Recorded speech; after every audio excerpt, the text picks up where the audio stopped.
Yoga 39 page, third paragraph. A certain man had to attend a court at Bijapur. एक कोई आदमी को Bijapur court में जाना था. But when he left the injury, but in the early morning he saw a widow coming in front of him with fire on the couch tree with cake. तो क्या होता है कि जब उसने इंचगिरी मठ को छोड़ा होता है रात्रिकाल जल्दी इंचगिरी मठ से बाहर निकला तो उसने एक विधवा को देखा जिसके गोबर की दुकान जो होते उसको आ गया तो ले गया वीडियो. अब पहले के टाइम पर बहुत अधिक ऑप्शन हुआ thinking that was that only. That was obstacle. ये जानकर के ये अपशब्द है. He returned and waited for him. Inchgiri मठ में और आ गया तो थोड़ी देर के लिए फिर भी जा गया. दूसरे से बातें में बैठ जाते और इस जगह पर दूसरे आदमी जब निकल जाते हैं तब आ जाते हैं. जैसे ही जब वो और सामने आई तो वो इंचगिरी मठ में वापस आ गया. बैठ. When Bausa came to know about this, he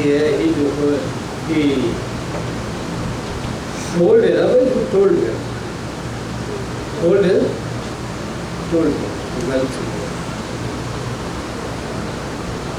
मैंने मेरी भी निकाला कोई दामों को.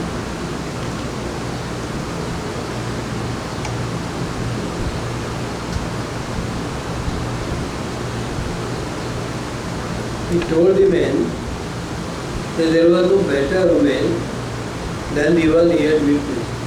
तो आदमी का है ये आप शगुन नहीं है, इससे बढ़िया कोई शगुन नहीं हो सकता. ये तो और करने पर आग लेके जा रही है, इससे बढ़िया और क्या शगुन हो. बहुत बढ़िया शगुन हो. आदमी लोग मानते जब शगुन हो. As it was customary in those days to call widow by name गंगावाती. उस दिनों में ऐसा रिवाज था कि विधवा औरत को वो लोग कहते हैं गंगावाती. गंगावाती निकल की काम बराबर विडो नहीं कहते थे, गंगावाती. गंगावाती. Bausa told the man that he had been darshan and the pure Ganga. अरे Bausa माने बोली उनको तो शुद्ध गंगा ही दर्शन हुई. गंगा गंगावाती नाम देते हो तो शुद्ध गंगा है, इसलिए तो ये तो तुम्हारा शुद्ध अच्छा है. लौटा वीडियो गंगा का दर्शन हुआ है, उनको कोई वीडियो का दर्शन नहीं. And then the fire which saw was nothing but ज्ञानाग्नि. और जो उसने दिखा अग्नि नहीं थी, आग के रूप में अग्नि तो ज्ञानाग्नि थी. और वो गंगा स्वयं ज्ञानाग्नि को लेकर प्रकट थी. तो आप शगुन नहीं है तो तुम्हारा सबसे बढ़िया शगुन है. अच्छा अच्छा काम हुआ है. दिखाया को देखो ऐसा के जिस दिन कोर्ट में जा रहे हो तो तुमको वापस समझ मिलेगी. तुम्हारे पक्ष में निर्णय हो जाएगा, तुम जाओ. आप शगुन नहीं it happened exactly as Bausa had told. और हुआ भी वही Bausa पहले के बाद कोर्ट में कीजिए तो गंगावाती. The court gave the evidence. Court ने उस आदमी के पक्ष में कि गंगावाती नहीं गंगावाती विद्वानी थी. ये ज्ञान दे करके साक्षात गंगा है. Bausa मालिक कहने नहीं हो सकते. वचनों से क्योंकि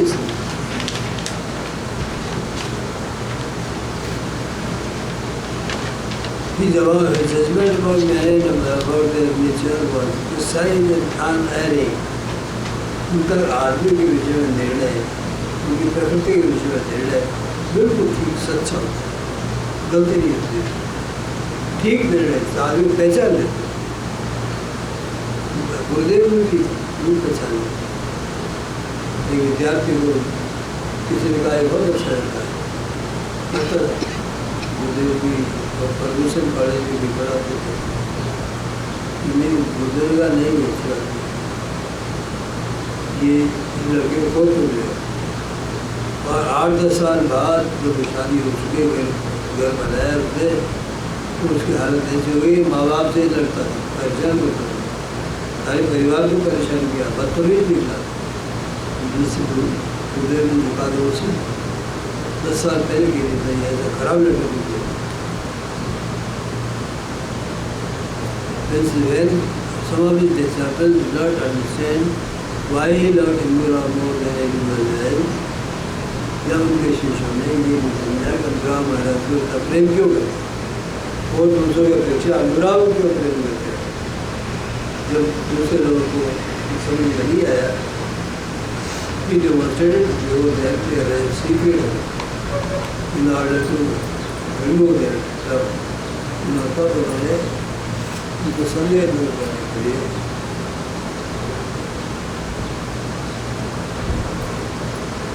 एक दिखाया, दृश्य दिखाया कि मैं क्यों प्रेम करता हूँ उसे।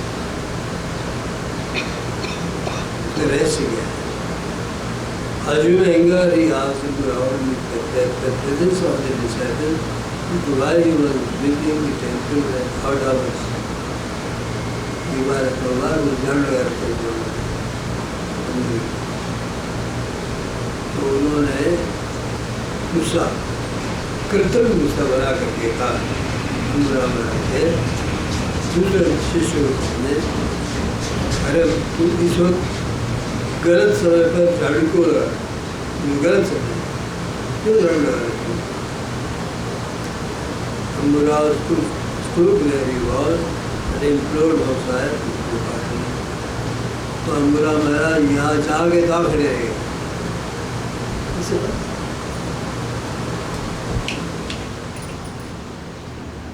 तो अम्बुरा महाराज यथावत खड़े हुए, हाथ जोड़ खड़े हुए एंड इम्प्लोर्ड भावसा महाराज ने क्षमा मांगी, क्षमा या सही गलती हुई, मैंने इसमें झाड़ू लगा रहा हूँ, ये मेरी गलती हुई। रोज लगाते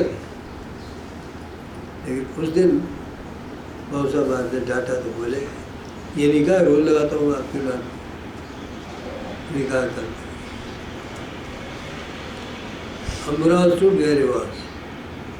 And after a few minutes again he asked Ambura, why are you just standing there? फिर दोबारा जब खड़े हो गए चुपचाप झाड़ू लगाना बंद कर दिया तो फिर बोले ये क्या मुंह किधर खड़े हो इस तरह से, झाड़ू क्यों नहीं लगाते, सफाई क्यों नहीं कर रहे? will you not finish the work? क्या तुम काम खत्म नहीं करोगे? झाड़ू लगाने का काम करना है, तुम खत्म नहीं करोगे, कैसे खड़े रहोगे? With folded hands, Ambura apologized and replied, फिर हाथ जोड़ के अम्बुरा महाराज ने क्षमा चाही और कहा, yes sir, I shall finish. हाँ महाराज, मैं अभी खत्म करता हूँ। अब देखो ये रहस्य देखो, यही समझने की बात है। अम्बुरा महाराज एक बहुत आदर्श है, उत्तम शिष्य का आदर्श है। गुरु ने डांटा है, सबके सामने अपमानित किया है, उसके बाद भी हाथ जोड़ खड़े, मेरी गलती हुई, फिर डांटा तो बोला फिर मेरी गलती हुई। ये नहीं उलट के कहा कि आप बार बार क्यों डांटते हो, मैंने क्या ऐसा किया? या ऐसे शिष्य हैं जो डांट खा के भागी गए। ये परीक्षा होती है, डांट खा के उसको मधुरता से पी जाए, अमृत के समान लगे वो डांट, तो शिष्य रखने का मिले। ये तो भाग गए तो क्या कोई न्याय करने वाले नहीं होते हैं शिष्य। कठोर परीक्षा गुरु लोग ले लेते हैं शिष्य की। तो ऐसी परिस्थिति पैदा करते हैं जो शिष्य को लगे ये तो बिल्कुल अजीब बात है, ऐसे क्यों कर रहे हैं बोले, ये तो अनुचित बात है। लेकिन वो सच शिष्य होते, अच्छे शिष्य होते, समझ जाते हैं कि गुरु क्या चाह रहे हैं, वो डांट का प्रतिकार नहीं करते हैं।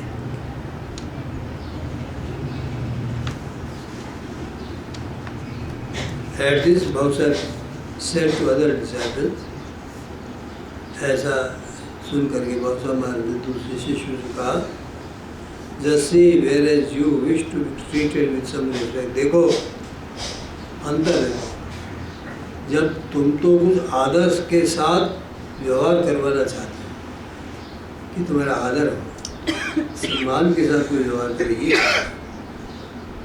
गुरु के साथ सम्मान चाहते हो, तुमको पूछे, आदर दें, आवभगत करें, श्रेष्ठ पुरुष मान के तुमको सम्मान दें, आइए आदरणीय शिष्य महोदय पधारिए, सम्मान दे आपको। अम्बरा के सोनी दिला गुरु, अम्बरा महाराज केवल ईश्वर गुरु के प्रेम की इच्छा करते थे। गुरु का प्रेम जी डांटते हैं और नहीं डालते हैं, खुशी होती है, ठीक है, ये प्रेम नहीं जाना चाहिए उसका, क्यों गुरु का प्रेम ही मुख्य चीज़ है। वो हमने खो दिया अपने कार्य से, तो आपने पर्वत का मूल खो दिया।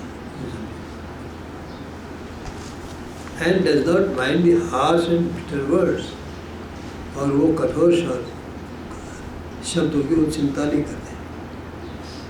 गुरु का प्रेम चाहिए उनको, कठोर बोलने क्या होगा, प्रेम थोड़ी गया अंदर, उनकी कठोरताओं में प्रेम ढूंढ सकना है अच्छे शिष्य।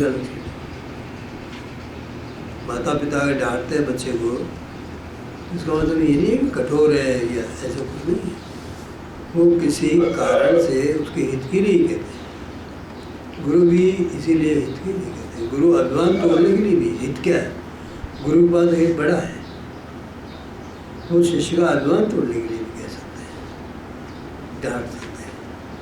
और शिष्य अभिमान नहीं तोड़ेगा तो अभिमान की रक्षा के लिए भागेगा, मेरा अभिमान नहीं टूट जाए। वो कुत्ता है, उसके सिर पे बैठा है ना अभिमान, उसकी रक्षा करने के लिए हमें सतर्क रहते हैं। ईश्वर का नाम लेने के लिए सतर्क नहीं है, गुरु का कहना मानने के लिए सतर्क नहीं है, अभिमान की रक्षा के लिए सतर्क वो रहना चाहिए, वो नहीं चला जाए। तो ऐसे शिष्य में कहा फिर आगे बढ़ नहीं सकते हैं, डूबते हैं वो शिष्य पर संसार के अंदर, उनके अंदर ये समझो वो गर्त में जाते हैं, कीचड़ में घुस जाते हैं। गुरु के मीठे शब्द अच्छे लगते हैं तो संसारी गुरु हो गया। गुरु आप में कमी होगी तो गुरु कटु शब्द नहीं कहेगा क्या?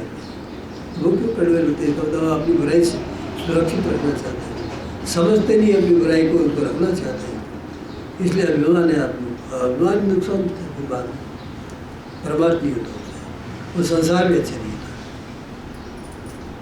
क्योंकि गुरु जो है वो अपने डाल की चल नहीं होती है, छान देता है, बुराइयों को छान देता है।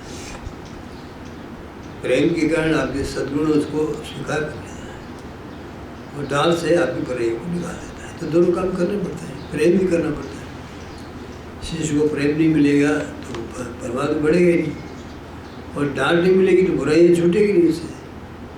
तो दोनों काम गुरु को अवश्य करना पड़ता है, सदगुरु अवश्य करते हैं काम। और जो पैसे के वाले हैं वो कहते हैं आइए सेठ जी, कहिए कैसे हो, आपके कारण ही हमारा सब काम चल रहा है, लो साहब बोलिए कितने लाख रुपये चाहिए आपको, बोले सेठों का सम्मान कर देते हैं। तो गुरु ऐसा नहीं करते हैं, उनको तो पैसे ही नहीं चाहिए किसी से, उनको तो अच्छा आदमी चाहिए, अच्छा इंसान, उसको प्रेम भी देते हैं, कोई डांटते हैं, दोनों काम, क्योंकि उनको परमानेंट करना है, परमात्मा की लो चलानी है। ये सारे चीज़ जो आते हैं ना, वो सब के सब ईश्वर के मंदिर हैं और उनके अंदर लो प्रज्वलित कर दिया। इसके अंदर साधक बाधक तत्वों से व्यवहार करना पड़ता है। जो साधक तत्व उनको अपनाते हैं, बाधक तत्वों को हटाते हैं, तो ये सब काम करने पड़ते हैं। क्यों कि जो ज्ञान की दीप शिखा उनको चलानी है, अंदर आत्माराम बैठे हैं, तो वही साधक नहीं है, ये परमात्मा के शरीर नहीं है, ये देव मंदिर है। इस मंदिर के अंदर दीपक जलाना और परमात्मा को उनको दिखाना, ये गुरु का काम होता है। तो इसके लिए संसारी व्यवहार जीवों के साथ नहीं करते हो, वो आत्मा के दर्शन के लिए जो कोई उचित कर्म है वो गुरु को अवश्य करना पड़ता है। He never did anything.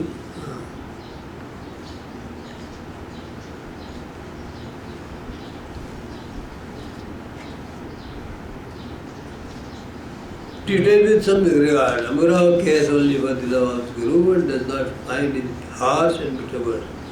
Inordinate was his affection for Amurao. अम्बुराव महाराज के लिए उनका प्रेम बहुत अत्यधिक प्रेम था है, और इनऑर्डिनेट एंड एक्सेसिव, अत्यधिक उनका प्रेम अत्यधिक था। हमें आत्मी प्रेम था उनमें। अम्बुराव महाराज वो था ही नहीं, सीधे सच्चे थे, इंसान थे,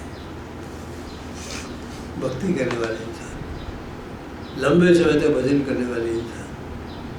उनको संसार से चाहिए, उनको गुरु सामने है, गुरु सेवा बस, और भजन, ये उनका जीवन का मुख्य लक्ष्य था। और इसीलिए बाबूसाहेब महाराज वो बाबूसाहेब महाराज कोई संसार चीज से प्रिय होते नहीं थे, संसार चीज से उनको लगाव नहीं था, उनको शुद्ध ईश्वर प्रेम से लगाव था। He never did it. When on one occasion Babusaheb was seriously ill, एक बार बाबूसाहेब महाराज बहुत बीमार थे, बुखार से पीड़ा हुई। He stopped at जगजीवड़ी, तो वो कहीं जा रहे थे तो जगजीवड़ी में रुके, जहाँ अम्बुराव महाराज का गांव था, वहाँ रुके। On his way to Umadi जाते वक्त जगजीवड़ी रुके। And asked to bring a cup of gruel prepared from parched grain of jawar. तो जो ये ज्वार जो होती है ना, सिकी हुई, बार बार में सिकी हुई ज्वार का काढ़ा बना के लाने के लिए उन्होंने कहा, ये काढ़ा मेरे को बना के ला दो। ये कहाँ से लाओ, किसके यहाँ से लाओ? देखो, Babusaheb insisted that it should be prepared at Amburav's house. Babusaheb महाराज ने इस बात पर जोर दिया कि अम्बुराव के घर से ही पका के लाना काढ़ा, और कहीं से मत। अम्बुराव से इतना प्रेम था, काढ़ा भी उनके यहाँ घर से पक के आता ही खाएंगे, उनके हाथ से, उनके वातावरण में पके हुए काढ़े से लगा तो शुद्ध चीज मिलेगी, आत्मा का रस मिलेगा उसके साथ। बाबूसाहेब महाराज इस बात को जानते थे। संसार लोग तो काढ़ा तो मिला देंगे, सबसे होते हैं, ये ऐसा भाव वैसी बात नहीं है। भजन कितना करते हो तब तुम्हारे हाथ से वो स्वीकार करेंगे, नहीं तो नहीं करेंगे। Babusaheb insisted that it should be prepared at Amburav's house. Babusaheb महाराज ने जोर दे के कहा, गाँव और किसी यहाँ से मत आना बनवा के काढ़ा, अम्बुराव के घर से लाना। And when he took that, his fever came to normal. Fever released him. जब उन्होंने काढ़ा पी लिया तो इंजरी पहुँचने से पहले उनका बुखार उतर गया, बुखार जाता रहा। He then lived for 10 years more for the sake of Amburao. इतना फिर उन्होंने 60 वर्ष के हो गए थे तब बुखार चढ़ा था, और उनको पता था मेरी मृत्यु होगी। नंबर के महाराज ने संकेत कर दिया था। तो वहाँ से अम्बुराव के यहाँ से काढ़ा पी के, और अम्बुराव के निवेदन पर महाराज अभी मत जाओ, अभी सत्संग में आपकी आवश्यकता रहो, ऐसा उन्होंने अम्बुराव ने कहा। उनके प्रेम के कारण 10 वर्ष और रुके। अच्छा 10 वर्ष और रुक जाता, नहीं जाऊँगा, तो इतना प्रेम था। तो प्रेम उनकी सेवा के कारण था, आनंद ने सेवा की, सारा जीवन अर्पित किया था सेवा में। रहते इंचगिरी में थे, उनके पास ही रहते थे, रात और दिन उनके काम में लगे रहते थे, खुद भी भजन करते थे। He never did anything without the sanction of God. Babusaheb महाराज ईश्वर की आज्ञा के बिना कोई काम नहीं कर सकते, उनकी आज्ञा से काम होता था। गुरुदेव को भी ऐसा था, गुरु की आज्ञा मिले बिना कुछ काम नहीं करते थे।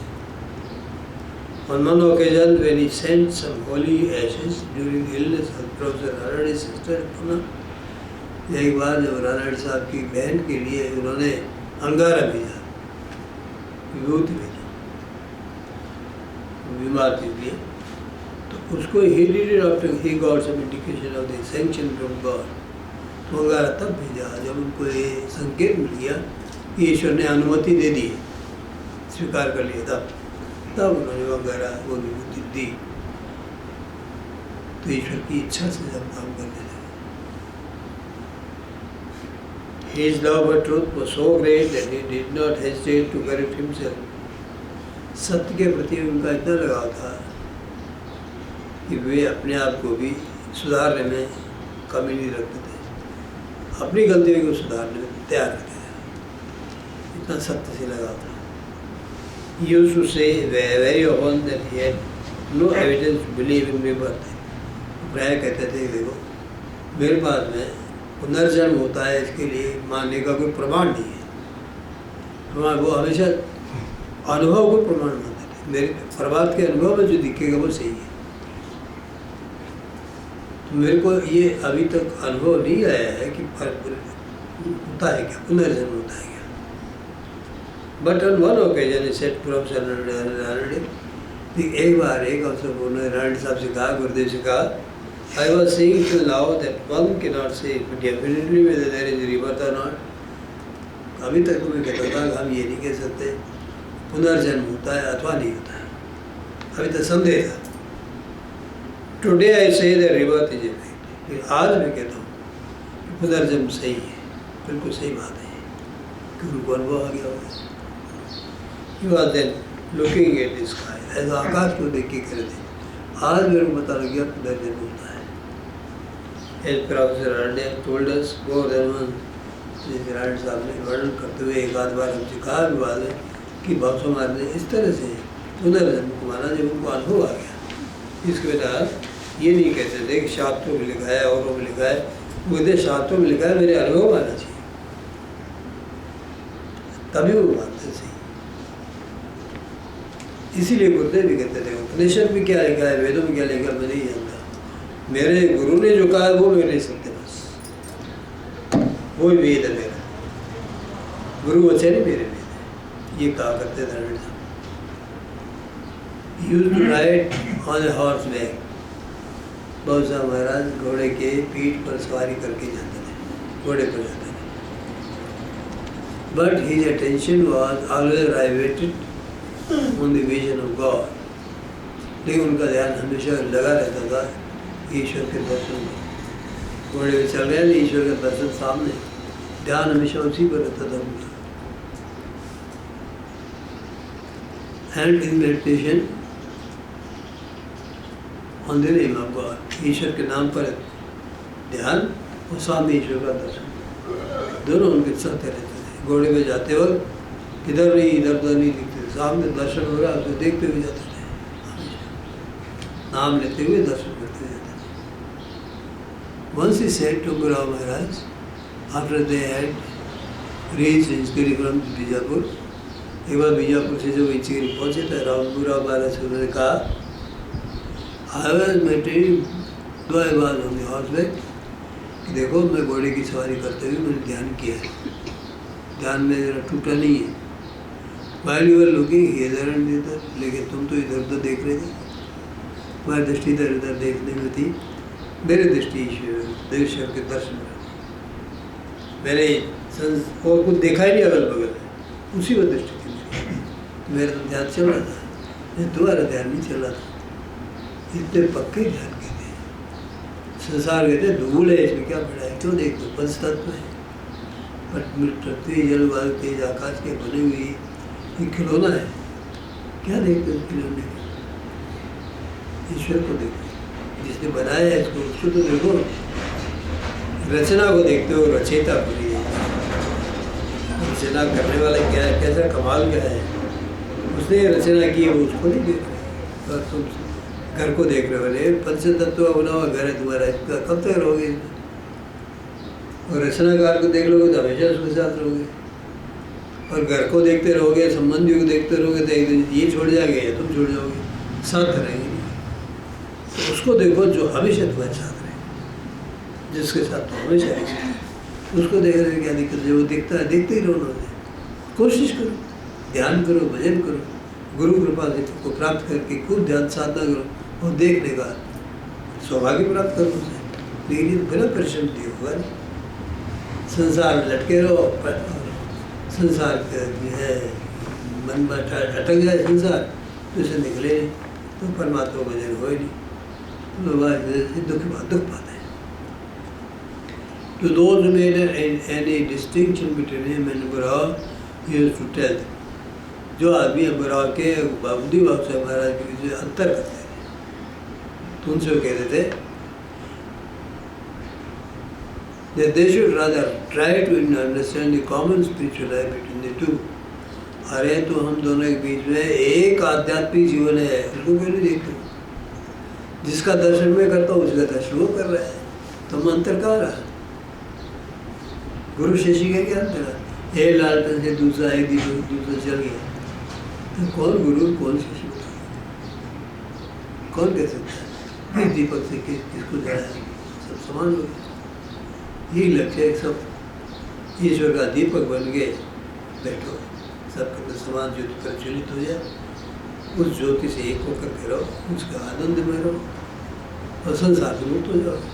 ज्योति में रहोगे, परमात्मा के आनंद में रहोगे, परमात्मा के दर्शन में रहोगे, तो संसार के चाल से छूट, ये तो चाल पकड़े मगर है,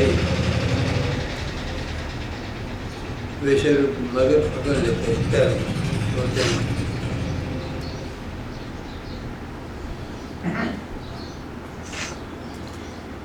Between the two, which is not only between the two, but among all the saints, वो परमार्थ जीवन हम दोनों के बीच में एक नहीं है। सारे दुनिया भर के, विश्व के सारे संतों के साथ हमारा जीवन एक है। जो उनमें है वही हम में है, अंतर नहीं, संतों में कोई अंतर नहीं है। They should not make any distinction between saint and saint. तो मनुष्यों को एक संत में दूसरे संत में अंतर नहीं करना चाहिए। कोई अंतर से एक ही है सब। ये अंतर क्या है कि और तो शिष्य गुरु सब सिर ऊपर, सबे संत सिर के ऊपर, सुंदर के उधर जादू। सही लाइन क्या है? सुंदर राज का है ये कि और सब संत सिर पर, उनके आगे सिर उधारी है, लेकिन मेरे गुरु मेरे दिल में रहते हैं। तो गुरुओं में तो कोई अंतर नहीं है, लेकिन अपना गुरु जो है संबंध उसी से रहेगा। आदमी में कोई अंतर नहीं है, लेकिन जिसका आपने वर्ण कर लिया, पति बन गया, तो उससे तो वही संबंध होगा पति से, सबसे कैसे हो जाएगा? इस तरह से गुरु से संबंध वैसा ही है, जिसको गुरु बनाया वही रहेगा। यद्यपि सब में समान ही चीज है, कि जिसको आपने अपना लिया गुरु, वही बात है आपका आपके साथ। लाइट कम पड़ रही थी इसलिए कहा था मेरे आंखों ज्यादा आ रही है ना, मेरे को चौंधा अच्छा नहीं लगता।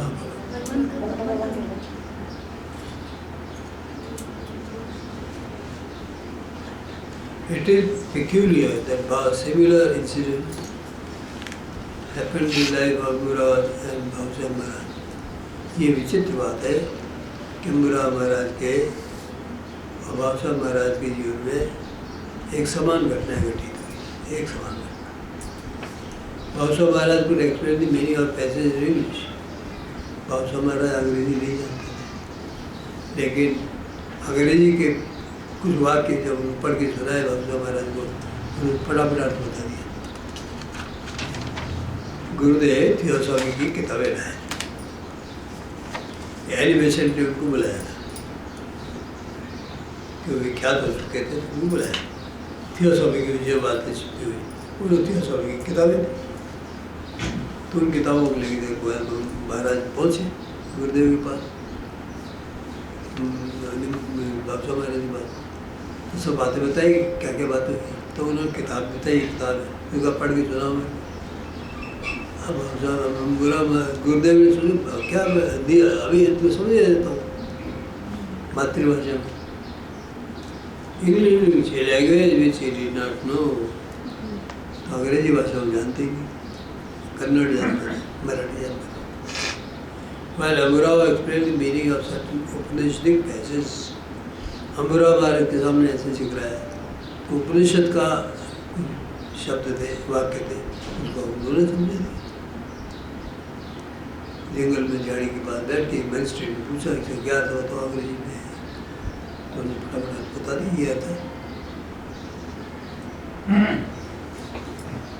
Not knowing a word of Sanskrit, Sanskrit का एक शब्द भी वो जानते नहीं है, संस्कृत नहीं जानते थे, वो अंग्रेजी नहीं जानते। ये भाषा उनके लिए बाधा नहीं थी, भाषा को पार करके विचार तो पहुँच सकते थे। Both of them however explained the mystery as to the power of God. दोनों ने कहा देखो कोई रहस्य नहीं है, ये ईश्वर की शक्ति है जिसे हम समझा सकते हैं। Who know all the languages and their meanings. ईश्वर तो सारी भाषाएं जानता है, उनका अर्थ भी जानता है, तो वो तो समझा, उसकी सहायता से हम वहाँ जाते हैं, हमसे समझ जाते हैं, हम उससे एक हैं, इसलिए हमको समझने में देर नहीं। ये उन्होंने बताया इसका क्या रहस्य है। Anyone who meditates throughout his life, जो भी आदमी जिंदगी भर भजन करेगा, ध्यान करेगा, मेरा आंसू में एक्सप्रेस नहीं, उसको भी ऐसा अनुभव आ जाएगा। जीवन पर ध्यान करो, जीवन पर ध्यान करो, अर्थात जीवन को ध्यान में बनाओ। संसार की प्रवृत्तियाँ कम हो जाए, ध्यानमय जीवन हो जाए, और संसार के काम करते हुए भी ध्यान नहीं टूटना चाहिए। एक बार घोड़े पे जा रहे थे, वो अपने ध्यान नहीं छोड़ते थे, बहुत समय निरंतर देखते रहते थे अपना अनुभव। इस तरह से अनुभव को नाम और अनुभव इसमें रहो, जिंदगी भर प्रयास करो तो तुमको भी तो अनुभव आ जाएगी।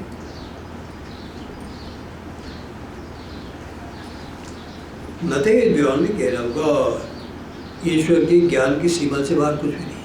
कह रही है ना, रेंज ऑफ नॉलेज, ज्ञान की सीमा, ईश्वर की ज्ञान की सीमा से बाहर कुछ भी नहीं है। Seeing that Nimbargi Maharaj interpreted particular passages of Dasbodh in 4 different ways. एक बार उन्होंने कहा कि निम्बर्गी महाराज ने दासबोध के एक ही पंक्ति का 4 तरह से अर्थ समझाया, 4 तरह। उन 4 डिफरेंट हो गए, 4 भिन्न भिन्न अवसरों पर, कहीं कुछ भाषण दिया, बोले प्रवचन दिया तो वहाँ एक तरह समझाया, कहीं दूसरी तरह समझाया, 4 तरह समझाया। बादशाह महाराज was struck with wonder, तो बादशाह महाराज को आश्चर्य हुआ, इतने में अर्थ कहाँ से आते हैं इनकी बात। निम्बर्गी महाराज explained to him that there was nothing wonderful in it. Nimbargi महाराज ने कहा कि भाई इसमें कोई आश्चर्य की बात नहीं है, कोई आश्चर्य की बात नहीं है। और ए मैन हू नोज, जो आदमी ज्ञानी है, जानता है, लुक्स इन ऑल डायरेक्शंस, सब दिशाओं में देखता है, कोई दिशा उसके ज्ञान से परे नहीं है, सब दिशाओं में देखता है। Whereas a man who does not know looks only in one direction only. ये जो अज्ञानी है एक दिशा में देखता है। अज्ञानी कैसे बनता है? घोड़े के हम बांध देते नहीं सामने, क्यों बांध देते हैं? कि वो इधर उधर नहीं देखेगा, इधर उधर देखेगा तो वो चाल बंद हो जाएगी। एक बार घोड़े को हरी घास दिख गई तो रास्ते चलते चलते इधर आ गया, उसकी घास की तरफ आ गया, तो टक्कर होने का डर हो गया। कहीं पर घोड़ी दिख गई तो उधर भागा तो उसकी टक्कर होने का डर।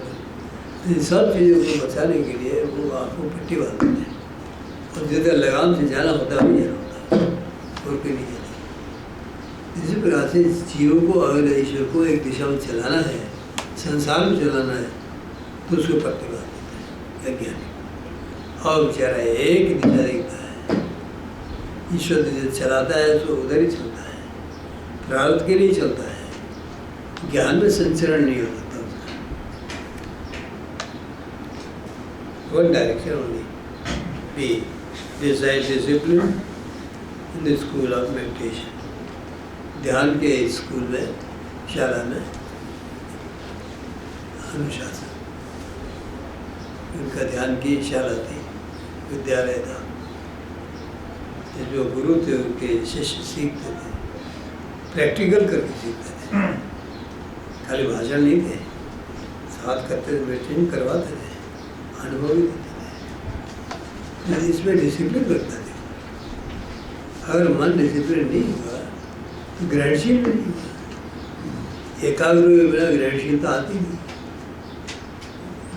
संसार में भी आप किताब पढ़ोगे तो आपका मन किताब में लगना चाहिए, एकाग्र होना चाहिए, तो आप पढ़ पाओगे। यदि आप टीवी रख दिए सामने, बच्चे आप पढ़ रहे हो, टीवी में चल रहा है, तो बच्चा पढ़ नहीं पाएगा, एकाग्र नहीं हो पाएगा। संसार में भी ज्ञान के लिए एकाग्रता जरूरी है। इतने परिवार में तो एकाग्रता बहुत जरूरी है। ज्ञान के संसार में ज्ञान के विषय बहुत है, हमारा मन भटक जाता है, लेकिन परमार्थ में एक ही विषय होना चाहिए। जब अंदर प्रयोग करते हैं तो चीज नहीं होती, अनंत खुलता है लेकिन एक ही होता है, अलग अलग नहीं होते।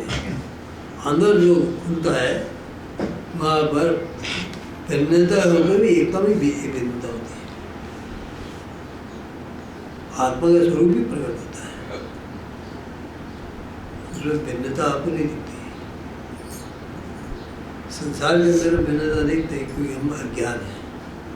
यहाँ पर भी एकता ही है, लेकिन उस एकता हमको देखने में नहीं आती, अनेकता दिखती है। जो व्यवहार है, व्यवहार में अनेकता जरूरी है।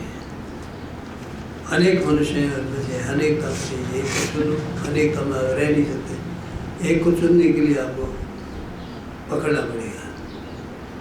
मन में कुछ चीज़ें पकड़ करके अपने नज़दीक रखनी पड़ती है, उनके बीच में जीवन गुजारना पड़ता है। तो संसार के अंदर अनेकता में चुनने की प्रक्रिया है, या फिर ये चीज़ नहीं, आपको कुछ नहीं चुनना है, आपको अंदर प्रवेश करना है बस।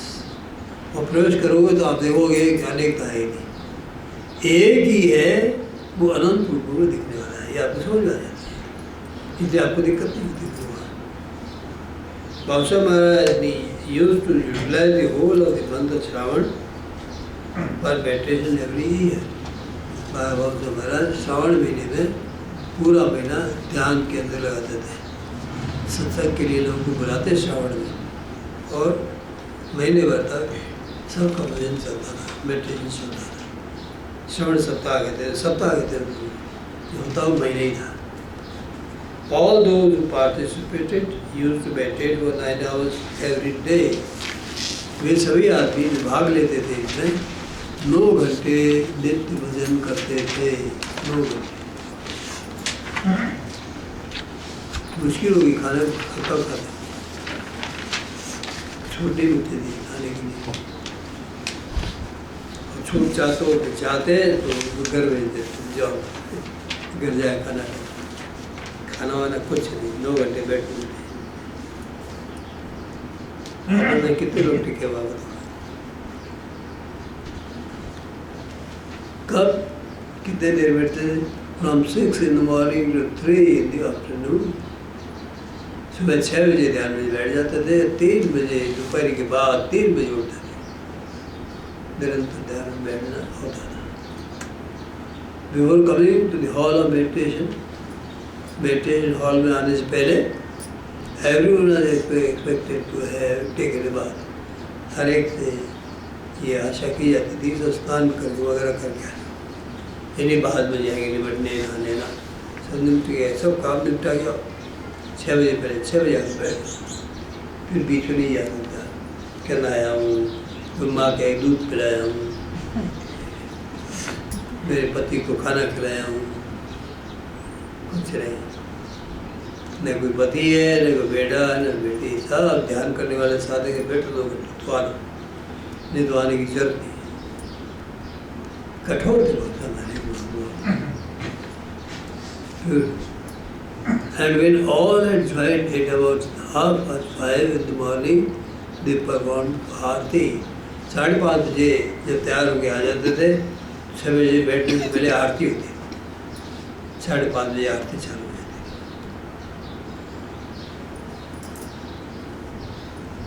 मॉर्निंग में they perform the first aarti, Kakad aarti of the early morning, known is Kakad aarti. और काकड़ आरती कहते थे, काकड़े कहते हैं आँखों में कीड़ आ जाते हैं, उसको हटाना, निद्रा को दूर कर देना। तो ऐसी आरती जो आपकी निद्रा को दूर कर देती है, काकड़ आरती। वो करने के बाद 5:30 से 6 बजे तक आरती, आरती के तत्काल बाद meditation.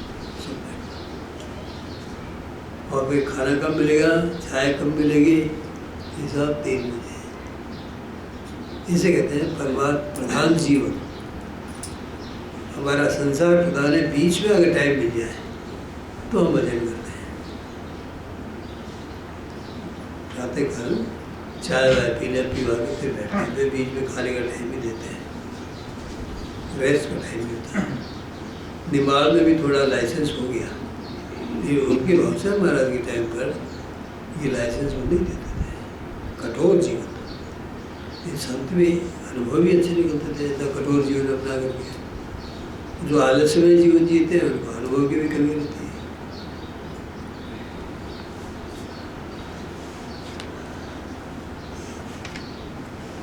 Kakar aarti which was suppose to dispense slothfulness of the body and mind. Kakad aarti में क्या होता था, मन और शरीर की सुस्ती है वो निकल जाती है, मन और शरीर की सुस्ती निकल जाती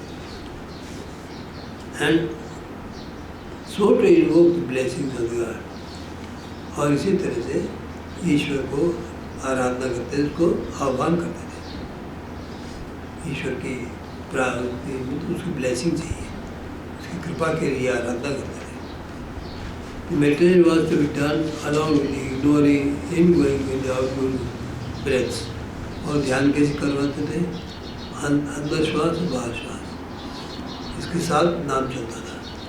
अंदर श्वास लेते हो नाम लो, श्वास बाहर निकालते वक्त नाम लें, श्वास के अंदर जाने के साथ में नाम को लेना, ये ध्यान की पद्धति थी। One's own thought or in mind, तो यह तो यहाँ पर ध्यान कर सकते हैं, मन के अंदर ध्यान कर, इस तरह से उनका ध्यान होता है। विदाउट एनी आर्टिकुलेशन और ऑडिबल साउंड, तो कोई भी ध्वनि नहीं होती थी, नाम की बोल करके नहीं देते, मन ही मन नाम होता था। खुद ही बोलो, खुद ही स्वर वाइस करो। हाँ, स्वर बाहर नहीं आना चाहिए, इस तरह का आवाज़ नहीं आनी चाहिए। One may say that in this kind of meditation, each individual was concerned with himself only. इस तरह से कोई कह सकता है कि इस तरह के ध्यान में हर एक आदमी केवल अपने से ही जुड़ा हुआ रहता है, अपने से ही संबंध था उसका, ऐसा मान सकते हैं, बैठा है अपने से संबंध है। But it was not so, क्योंकि बात ये नहीं थी, अपने आप के समूह से भी जुड़े रहते थे। और it did not involve the collective aspect of meditation also, but it involved, तो इसके साथ में जो सामूहिक ध्यान क्रिया थी वो भी शामिल थी, ध्यान का सामूहिक रूप भी शामिल था इसमें। सबको लगता था हम एक साथ बैठे हैं, सबका ध्यान एक साथ हो रहा है, उनकी सबकी चेतना प्रभावित होकर के सब कुछ जोड़े हुए बैठी एक साथ। But did involve the collective aspect of meditation. Every one of the aspirants was expected to listen to the spiritual passages. प्रत्येक साधक को सुनाया जाता, सुनना पड़ता था कि आध्यात्मिक कुछ पद होते थे, उसको सुनना पड़ता था, सुनाते थे। जैसे अपने यहाँ मनासी लोग बोलते हैं ना, बीच में 15 मिनट बैठते शुरू हो गया, फिर मनासी लोग 5 पद बोले, फिर 15-20 मिनट बैठे, फिर 5 पद बोले। इस तरह से मन ताज़ा हो जाता है उन विचारों से, और सुस्ती नहीं आती। सुनने के बाद में फिर स्फूर्ति आ जाती है, और सुनते सब साथ साथ है, ये भी लगता है कि हम साथ मेडिटेशन भी कर रहे हैं। तो अपने अंदर अकेले में जड़जड़ित नहीं होता था, समूह के चेतना के साथ भी जुड़ता था। ऐसा लगता था सब मिलकर ध्यान कर रहे हैं, और सब पद सुनते थे तो सब एक साथ सुनते थे, तो भी लगता था सबके बीच हो रही ध्वनि। तो इस तरह से एक साथ जुड़ने की प्रक्रिया हो जाती थी। Everyone of the aspirant was expected to listen to the spiritual classes that were being read throughout the 9 hours, जो पढ़े जाते थे 9 घंटे तक। 9 घंटे के अंदर अंतराल में कई बार उनको पद पढ़े जाते थे, कुछ न कुछ ऐसी पारमार्थिक चीज़ें सुनाई जाती थी जिनको सुन करके स्फूर्ति आती थी, ये ताज़ा हो गए। क्योंकि थोड़ी देर ध्यान करते करते आपको पद सुनाए तो अगर ध्यान तो नहीं टूटेगा, ये ध्यान बढ़ेगा, इससे उसको आपको प्रोत्साहन मिलेगा ध्यान के लिए। ध्यान तोड़ करके नहीं होता था ये। अच्छे ध्यान करने वाले ध्यान में रहते हुए भी सुन सकते हैं। ये नहीं है कि हमारा ध्यान टूट गया, ऐसा नहीं होता। ध्यान में रहते हुए सुन सकते हैं और ज़्यादा चार्ज निकलता है, छन छन के अर्थ निकल जाते हैं, शब्दों की ध्वनि तो रह जाती है और अर्थ पहुँच जाते हैं वहाँ। वैसे ध्यान में ताजगी आती है। रामदास महाराज ने जो कहा वो अर्थ पहुँच जाता है तो ध्यान में ताजगी देता है, शब्द तो पीछे रह जाते हैं। तो जो नीचे के स्तर से सुनता है, मन से सुनता है, वो तो शब्दों को भी सुनता है, अर्थ को भी पकड़ता है। और जो केवल ध्यान में बैठ के सुनेगा वो शब्द तो रह जाते हैं और अर्थ पहुँच जाता है, छन करके पहुँच जाता है। अर्थ तो वो ध्यान प्रक्रिया तेज होती है, कम नहीं होती। गुरु बैठे और सब साधक लोग अच्छे अच्छे बैठे, सब लोग ध्यान कर रहे हैं, तो वो चेतना फैलती थी सारे हॉल में। और जब पद सुनाते थे तो वो अर्थ अंदर में, उनकी ध्यान प्रक्रिया में अर्थ अंदर चला जाता था उनके, और उनके ध्यान को प्रगाढ़ करता था, दिखता नहीं था ध्यान उनका। तो 3 घंटे बैठ जाए, डिगाई क्या करना उनको, प्रक्रिया चलती रहती थी।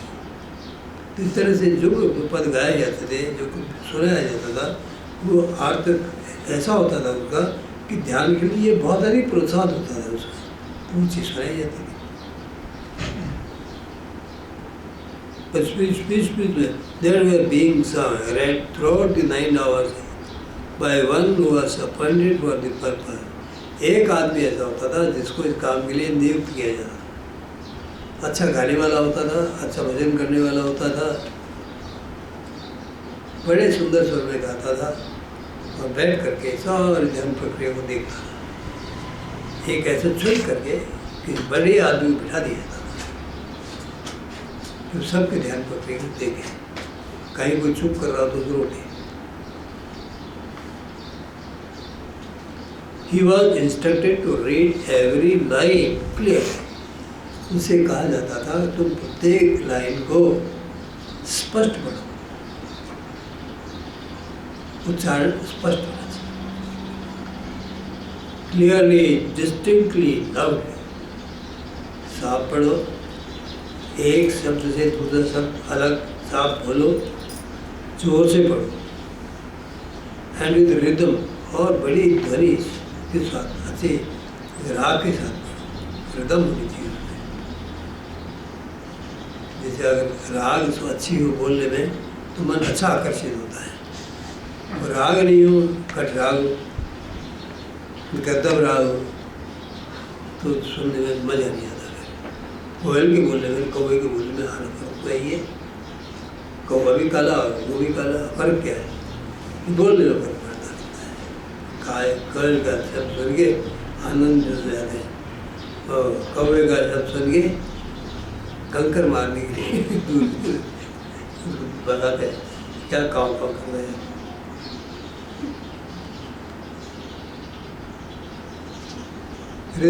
So that everyone who listened to it would understand the entire meaning with ease. जैसे कि जो भी कोई आदमी उनको सुनेगा वो संपूर्ण अर्थ को उससे ग्रहण कर लेगा, अर्थ पूरा उसे ग्रहण करके। साफ बोलोगे, जोर से बोलोगे, मधुर स्वर में बोलोगे तो आपका ध्यान भंग नहीं होगा, ध्यान में आनंद बढ़ेगा उससे। कई समझते हैं ध्यान से विचलित हो, विचलित नहीं होता। ध्यान के अंदर आनंद की मात्रा बढ़ती है। यदि हम उसको आनंद से सुने, उसके अर्थ को ग्रहण कर सके तो आनंद बढ़ेगा। Every verse was read with precise speed. प्रत्येक पद बड़े ही शांत जो है ना स्पीड से या गति से पढ़ा जाता था, शुद्ध गति से, धड़ाधड़ नहीं बोलते थे,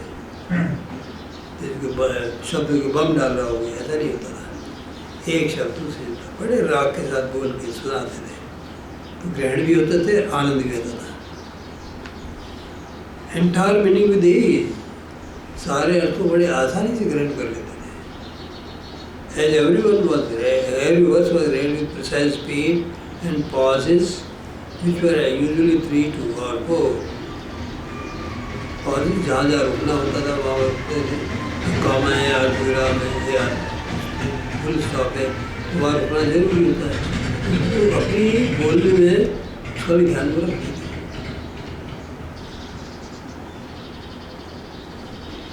Which were usually 3, पद कितने होते थे? 3 या 4 पद होते थे। It afforded an opportunity both for a reader and the listener to utter mentally the name of God 3 or 4 times during each verse. इससे क्या होता था कि एक अवसर मिलता था पढ़ने वालों को भी, सुनने वालों को भी, कि वो मन ही मन नाम का उच्चारण कर सके पदों के साथ, इसका अवसर मिलता था। तो अर्थ ग्रहण होता है इजीली, अपने आप होता है, आपको कोई मन को लगाना नहीं पड़ता, तो मन आकर नेचुरली नाम भी लगा देता था और साथ अर्थ भी अच्छा लगता था। इस तरह की प्रक्रिया उन्होंने बना रखी थी। Thus the meditation done by everyone was neither simply intellectual or simply spiritual. इस प्रकार से जो ध्यान करते थे वो केवल भौतिक भी नहीं था और केवल ध्यान आध्यात्मिक भी नहीं था, कि परमार्थ की परमार्थ नहीं, थोड़ा भौतिकता का अंश भी जाता था। लेकिन भौतिकता कैसा? जैसे कि नारंगी को आप रस नहीं छोड़ करके डाल देते, तो शब्द अपना रस छोड़ देते। शब्द इंटेलेक्चुअल थे, लेकिन इंटेलेक्चुअल वो रस देने वाले शब्द होते हैं, इसलिए परमार्थ की गति नहीं रुकती।